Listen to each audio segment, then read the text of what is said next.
Olá, caros alunos. Sejam bem-vindos a mais uma aula. O tema de hoje é Meio Ambiente e Sustentabilidade. O objetivo dessa aula é evidenciar as principais causas de degradação do solo e da água e apontar ações para a conservação desses recursos.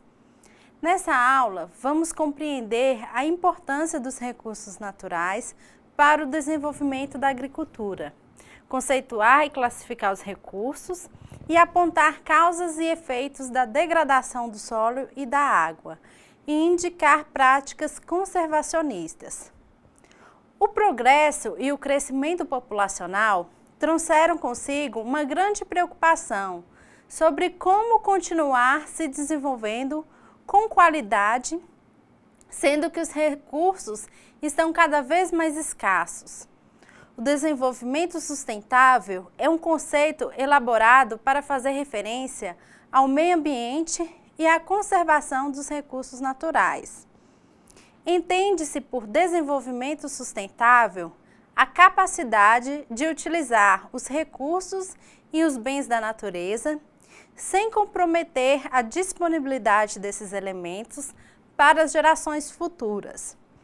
Isso significa adotar um padrão de consumo e de aproveitamento das matérias-primas extraídas da natureza, de modo a não afetar o futuro da humanidade, aliando desenvolvimento econômico com responsabilidade ambiental e social. Mas o que são recursos naturais? Os recursos naturais são definidos como tudo aquilo que é necessário ao homem e que se encontram na natureza, como, por exemplo, o solo, a água, os vegetais, os animais, e eles são classificados em recursos renováveis e recursos não renováveis. Os recursos não renováveis são aqueles que, uma vez retirados do ambiente, não poderão ser recolocados. Exemplo, temos o petróleo, os minerais. Já os renováveis são aqueles que podem ser recolocados na natureza. Exemplo é a água, o solo, os animais, a vegetação. Então, podemos dizer que a água e o solo são de grande importância para o agroecossistema. Como, por exemplo, sustenta a vida do homem e dos animais por meio da base de produção de alimentos. É a base para a existência de inúmeras atividades socioeconômicas, como irrigação, criação de animais, processos agroindustriais, processo de interação solo e água. O solo protege e armazena água nos ambientes superficiais. Nosso planeta é composto por 70% de água, mas somente uma pequena porção, 2,7%, é de água doce. E a maior parte dessa água doce, cerca de 2%, está congelada nos polos. O restante é água salgada. Pela conta, sobram menos de 0,5% para o uso entre todos os habitantes da Terra, disponíveis nos subsolos ou em rios e lagos. Como vimos, a água é um recurso natural renovável. Ela distribui-se em 3 reservatórios principais: os oceanos, os continentes e a atmosfera. Nesses 3 reservatórios ocorre uma circulação, que é também conhecida como ciclo das águas ou ciclo hidrológico. Veja a seguir cada etapa deste ciclo. Primeiramente, o Sol aquece o oceano. Esta água já aquecida evapora e sobe para o ar. O vapor de água esfria e se condensa na forma de gotículas, formando as nuvens. Quando muita água se condensa, esta se torna pesada e cai em forma de precipitação ou neve. Parte da chuva é infiltrada pelo solo, armazenando-se nas águas subterrâneas. E o resto escoa para os rios, que levarão até o oceano, iniciando o ciclo novamente. Portanto, o ciclo hidrológico é o conjunto de fenômenos e estágios pelos quais a água passa na natureza, incluindo a precipitação, a infiltração, o escoamento superficial e a evaporação. A água é um bem renovável suprida por meio de seu ciclo hidrológico, mas é um recurso limitado. O problema da escassez de água está associado a diversos fatores, tais como o crescimento populacional, o uso inadequado e a poluição. A disponibilidade de água é também reduzida por degradações domésticas, industrial e agrícola, e por desequilíbrios ambientais causados por desmatamento e uso indevido do solo. Entre os principais poluentes da água, temos pesticidas, organismos patogênicos, sedimentos, metais pesados, materiais orgânicos e nutrientes. Esses excessos de nutrientes na água são conhecidos como eutrofização. A eutrofização é um processo causado principalmente pelo homem que despeja na água excesso de nutrientes como fósforo e nitrogênio. Com isso, favorece o crescimento excessivo de águas e plantas aquáticas. Diminui o oxigênio dissolvido, ocasionando a morte de peixes e presença de toxinas. Além da água, temos outro recurso natural de grande importância, que é o solo.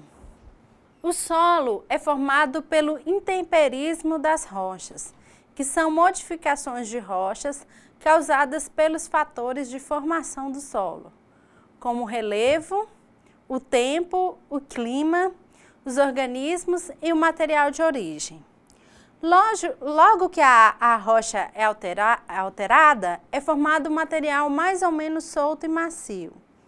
Os seres vivos, animais e vegetais, como insetos, minhocas, plantas e muitos outros, assim como o próprio homem, passa a ajudar no desenvolvimento do solo. O solo é constituído por minerais em maior proporção, seguidos por ar, água e matéria orgânica. O solo é dividido em parcelas, conhecidos como horizontes do solo, representados por letras. Nem todos os solos possuem horizontes definidos, podendo variar. Temos o horizonte O, que é o horizonte mais superficial, formado por matéria orgânica em diversos estágios de decomposição, apresentando coloração mais escura. Em seguida, o horizonte A, onde se tem grande atividade biológica devido à presença de micro-organismos e grande quantidade de raiz. O horizonte E, formado pela camada mineral constituída de quantidade reduzida de matéria orgânica, acúmulo de compostos de ferro e minerais resistentes, como o quartzo. Pode ser atingido por raízes mais profundas. No horizonte C, temos a camada mineral pouco ou parcialmente alterada. Por que é importante conservar a qualidade do solo? O solo é responsável em sustentar a produtividade de plantas e animais, promover a saúde das plantas e dos animais e dos homens, fornecendo os nutrientes necessários. Além disso, ajuda a manter a qualidade do ar e da água. No entanto, o uso inadequado do solo ocasiona a sua degradação. A degradação do solo é a perda de uma ou mais de suas qualidades, seja ela de natureza química, física ou biológica, resultando em reduzida capacidade produtiva e em problemas ambientais. A FAO, a Organização das Nações Unidas para a Agricultura e Alimentação, estima que 33% das terras têm alto a médio grau de degradação. Fatores de degradação do solo é, em primeiro lugar, o superpastejo, o desmatamento Em terceiro lugar, as atividades agrícolas. O uso inadequado do solo gera algumas consequências, como compactação do solo, erosão e, consequentemente, assoreamento dos cursos d'água, lixiviação, aumento da salinidade e um reflexo disso é o aumento dos custos de produção. O escoamento superficial da água é o principal agente erosivo das áreas que possuem altos índices pluviométricos, ou seja, quanto maior o volume de água deste escoamento, maior será a erosão e a leva de sedimentos.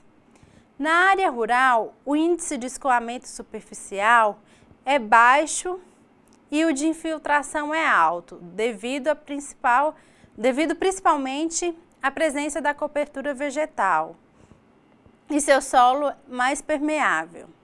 Já na área urbana, devido ao asfalto ser um solo impermeável, o índice de infiltração é baixo e o de escoamento é alto.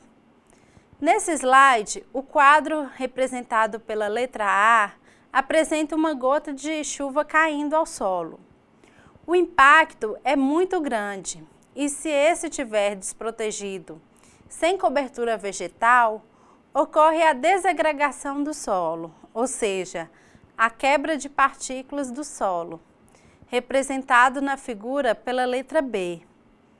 Uma parte infiltra no solo, ocorrendo um processo chamado lixiviação do solo, representado pela letra C. E o outro se escoa, chamando de escoamento superficial, podendo dar origem à erosão. A erosão é o processo de desprendimento, arraste e deposição das partículas do solo. Entre os fatores que afetam a erosão, a água é o principal fator, que está diretamente associada à característica da chuva, tais como a intensidade, velocidade, duração e frequência, pois quanto maior, mais acentuada é a erosão. O solo está diretamente ligado às características físicas, químicas e biológicas, que interferem na absorção de água. Se o solo tiver boa capacidade de infiltração de água, as erosões serão muito menores. Já o relevo está relacionado com a declividade e o comprimento do terreno. E, por último, a cobertura do solo, que está ligado com a sua intensidade. Na figura ao lado, vemos a importância da cobertura do solo. No solo que não tem cobertura vegetal, observa-se que houve um arraste maior de solo, causado pela água, caracterizado pela cor marrom da amostra. Já a amostra de solo, que está com cobertura vegetal, observa que a água foi lixiviada e possui uma coloração mais límpida. Além da erosão, diversas práticas agrícolas afetam a qualidade do solo. Entre essas práticas, podemos citar as queimadas, que são as retiradas de vegetação através da queima, com a finalidade de renovação das pastagens ou cultivos de plantações. Temos o desmatamento, que é a retirada da cobertura vegetal do solo, o uso inadequado de fertilizantes, que são compostos químicos que fornecem nutrientes às plantas, mas que podem levar à contaminação de água. Temos a monocultura, quando utiliza somente um tipo de cultura. O uso excessivo de agrotóxicos, que podem causar contaminação ambiental e problemas de saúde do agricultor. Temos a compactação do solo, causado pelo pisoteio de animais e uso intensivo de máquinas agrícolas. E, por último, a desertificação. Como consequências dessas práticas agrícolas, ocorre a diminuição da biodiversidade, diminui a dinâmica dos ecossistemas, aumenta a erosão, deteriora a qualidade do ar, compacta e empobrece o solo, provoca o aparecimento de espécies resistentes e causa danos à saúde, tanto do agricultor como do consumidor. Algumas práticas agrícolas utilizadas minimizam os impactos causados pela agricultura, que, se usados de forma correta, agridem menos o ambiente e se tornam práticas sustentáveis, em que o homem possa realizar as atividades agrícolas, preservando o meio ambiente para não comprometer os recursos naturais das gerações futuras. Entre elas, destacam-se as práticas vegetativas, edáficas e mecânicas. As práticas vegetativas são métodos que utilizam a própria vegetação para proteger o solo, os mananciais e, consequentemente, as culturas de interesse. Entre essas práticas, temos o florestamento e o reflorestamento, o manejo de pastagens, plantas em coberturas, o plantio direto, culturas em faixas, alternância de capinas, a ceifa do mato, a cobertura morta, a faixa de bordaduras e o uso de quebra-ventos. As práticas edáficas são práticas que estão relacionadas ao solo, como a aptidão agrícola, que facilita o planejamento de grandes e pequenas áreas de terras, baseando nas potencialidades, limitações e viabilidade econômica. Temos o uso da adubação verde, eliminação e controle do fogo, calagem e adubação química e adubação orgânica. E por último, as práticas mecânicas. Tais práticas ajudam a evitar a erosão causada pela água. Entre essas práticas, temos a distribuição racional dos caminhos e corredores, preparo do solo e plantio em contorno, sulcos e camalhões em pastagens, canais divergentes, patamares, banquetas individuais, terraços e canais escoadouros. Lembrando que as práticas conservacionistas a serem adotadas devem levar em conta a declividade do terreno, o tipo de solo e a vegetação a ser cultivada e que cause menor revolvimento do solo. Os objetivos de uma agricultura sustentável são o desenvolvimento de sistemas agrícolas que sejam produtivos, conservem os recursos naturais, protejam o meio ambiente e melhorem as condições de saúde e segurança a longo prazo. Conservar e preservar os recursos naturais são de extrema importância para a nossa sobrevivência, pois somente com essas medidas poderemos ter a garantia de uma boa qualidade de vida para as gerações futuras. Nossa aula fica por aqui e um bom estudo para vocês.